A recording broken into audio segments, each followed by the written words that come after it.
जो वाक़या हुआ है विवेक तिवारी जी की हत्या का, वो बहुत ही दुखद है।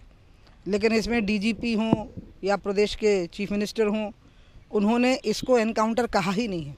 उन्होंने स्वयं कहा है कि यह एक हत्या हुई है, हादसा हुआ है। लेकिन इसको लेकर के सीधे ये मान लेना कि योगी ने मार डाला अपने हाथ से विवेक तिवारी को या डीजीपी ने मार दिया, ऐसा तो नहीं है। इसके पहले समाजवादी पार्टी की सरकार पर राम वृक्ष के जैसे कांड हो गए हैं, जिसमें खुलेआम एसडीएम को मार दिया, डीएसपी को मार दिया। वहाँ डीएम और एसपी घुस नहीं पाते थे।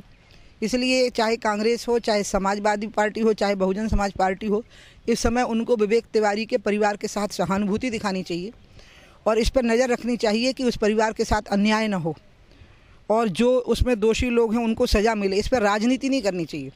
इस पर राजनीति तब करनी चाहिए थी या बात तब कहनी चाहिए थी जब हमारी तरफ से कार्यवाही में कोई कमी रहती।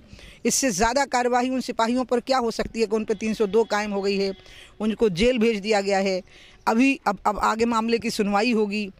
हत्या में फांसी तक की सज़ा का प्रोविज़न है, कोई कसर तो छोड़ेंगे नहीं। लेकिन फिर भी एक न्यायिक प्रक्रिया का पालन तो करना पड़ेगा ना। सरकार को अपनी तरफ से जो करना होता है वो पूरा हो गया।